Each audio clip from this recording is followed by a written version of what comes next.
Foreword and Introduction to Sunday Nights at 7, The Jack Benny Story by Jack Benny and his daughter Joan, with a foreword by George Burns, 1991. Foreword by George Burns. When Joni asked me to write this foreword, I said I'd be happy to.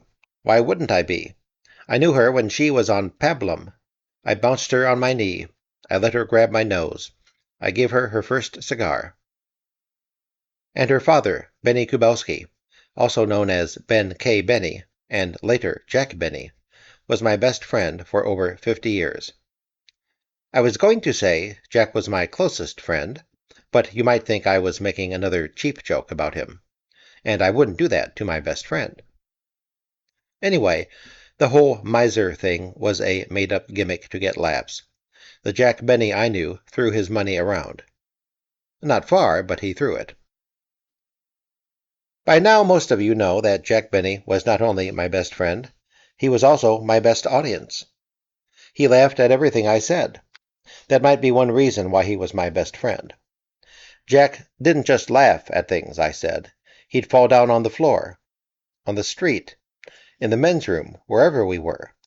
I still have a bad back from all the times I had to pick him up, but it was worth it. When Joni told me she was going to write this book, I must confess I wondered about it. After all, Irving Fine, Jack's manager and now mine, wrote a book about Jack. One of his writers, Milt Josephsberg, wrote a book about Jack. And Mary wrote a book about Jack. So I asked myself, who could possibly know anything of interest about Jack that his manager, his writer, and his wife haven't already told us? The answer is just two people, his masseur, whom we have yet to hear from, and his only child, Joan. She brings a new perspective to the subject. How about that? After 8 books, I'm beginning to talk like a writer. What was it like growing up with such a famous comedian for a father? Did he make time for her? Share her interests?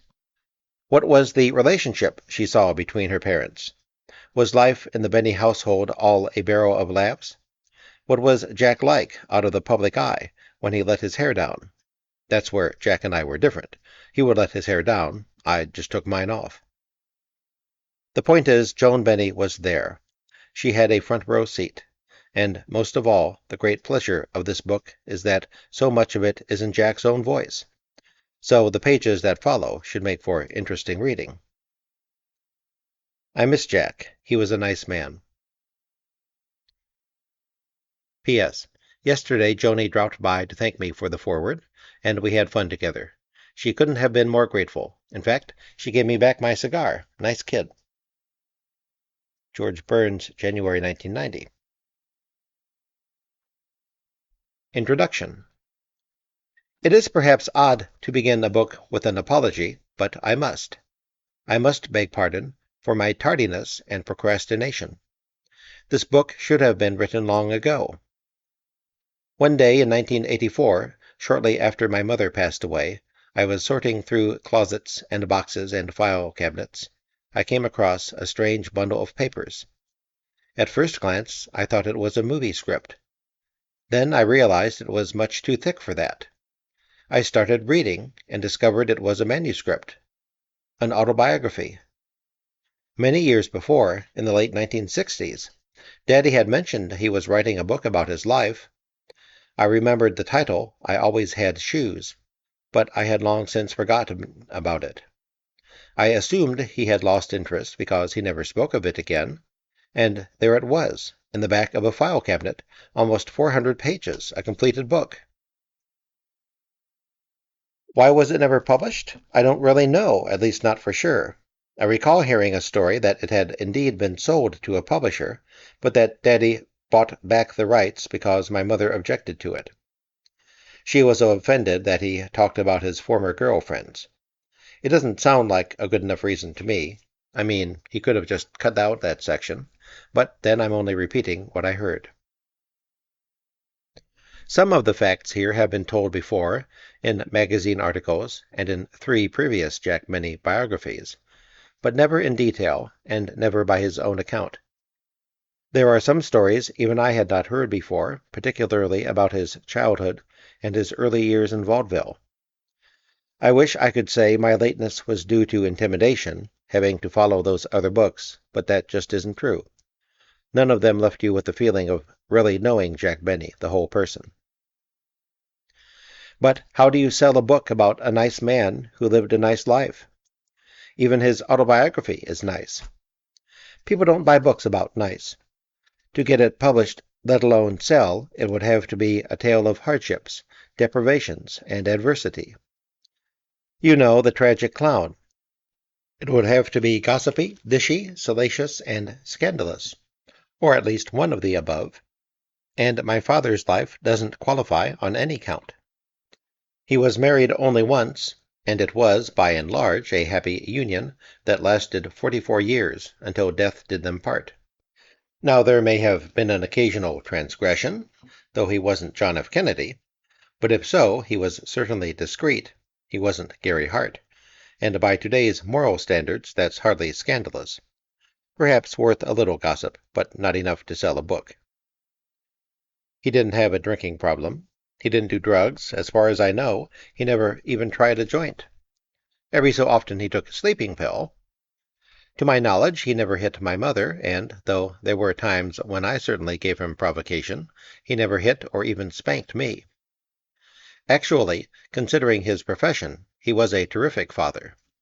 If I had to find a fault, it would be that he was self-centered, and by that I mean he was focused on the Jack Benny show, like a horse wearing blinders, allowing no peripheral vision, looking only straight ahead down the stretch to Sunday night. The result? Occasional absent-mindedness, and a lack of interest in matters not in his direct view. But without that focus, he would not have been as successful for such a long time, so I could hardly consider it a grievous fault. No daddy dearest there. He was raised in reasonably comfortable circumstances by loving, hard-working parents. No rags to riches tale.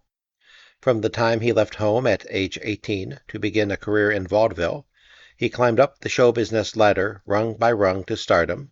No great leaps either. Steady all the way. Even in the early days, he was rarely out of work. Few misfortunes, fewer setbacks, no catastrophes, no book. Yet, in spite of all the negatives, a part of me has been saying, do it anyway. Maybe your reminiscences and his autobiography intertwined would work. Write about your very special childhood, the memories and anecdotes, the happiness and humor. Do it for yourself, and as a legacy for your children. They are, after all, his grandchildren, a part of him. They're so proud to be his grandchildren, but sadly didn't know him long enough, and they deserve more. Hold it, wait just a minute. How about him? How about writing it for Daddy? He deserves it at least as much as they. But how and where to begin? I tried using a legal pad, clipboard, and painstakingly sharpened pencils. That didn't work. Then a few flimsy stabs on my old high school typewriter, and the wastebasket overflowed. Start with my birth? That's too banal. Start with Daddy's death? That's too sad. And then one day fate was on my side. On a flight from New York to Los Angeles, I was seated next to a gentleman I recognized as a very famous writer. How fortunate, I thought. I introduced myself, told him how much I enjoyed his books, and tried a little tentative conversation. He seemed to want to talk as much as I, so while we were chatting about all sorts of things, I was trying to summon up the courage to ask his advice. What chutzpah, he'll think. Here's a stranger, this silly woman who doesn't know piddly squat about writing, asking me, famous author, for helpful hints. Finally, as we were drinking after-lunch coffee, I took a deep breath and plunged ahead. Tell me, I said, how do I write a book about a nice man? No dirt, no scandal, just a rather ordinary man, in fact, my father. Where do I begin? Without that chance meeting with that lovely man, who preferred that I not give him credit, I might still be emptying the trash. Begin with your most vivid memory, he said. The car won't start until you give me a kiss. I can still hear Daddy saying that every Sunday morning, our special time together. He would come to my room early, about 7:30, to wake me up. I'd get dressed, and we would make ourselves some breakfast and eat it in the kitchen, just the two of us. On Sundays, my mom was still asleep. It was my nanny's day off, and the house was quiet. It was wonderful. I no longer remember what make of car he had, only that it was a convertible, and it was waiting for us with the top down under the porte cochere at the side door of our house. We'd get in the car. Daddy would turn the key and press the ignition, but nothing would happen. The engine would only whir. It wouldn't start.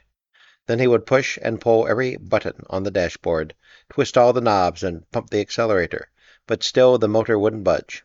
At length he would sigh and say to me, "Honey, the car just won't start until you give me a kiss."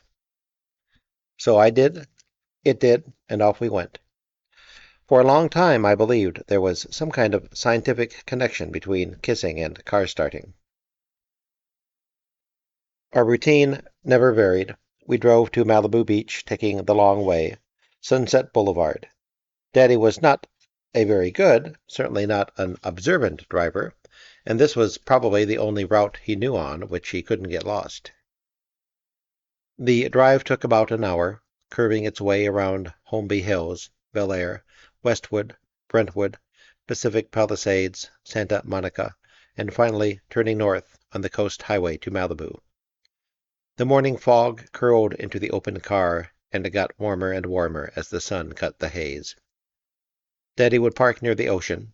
We'd take off our shoes and walk and splash along the wet sand, with the surf hissing and bubbling, and the white foam spraying through my toes.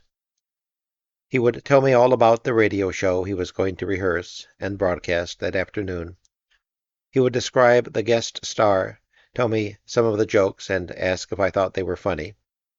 He drew me into his world, and best of all, asked for my opinions. However childish or silly my ideas must have been, he never let on that perhaps he didn't take them seriously. I felt very grown up and important on those heavenly Sundays. On the way home, we would stop at some coffee shop or diner for lunch, and he let me have a hamburger, a Coke, forbidden at home instead of milk, and a chocolate sundae, also forbidden at home. I don't remember what he had, only that he asked for his coffee boiling hot, and he meant boiling. Daddy drank coffee and soup like that all his life. Then it was a fast trip the rest of the way home because I had to take my hateful nap, and he had to get to the studio on time. Later, I would sometimes go along too, but it was when I was very young and had to stay home that Daddy ended every show by saying, "Good night, Joni." Thank you for listening.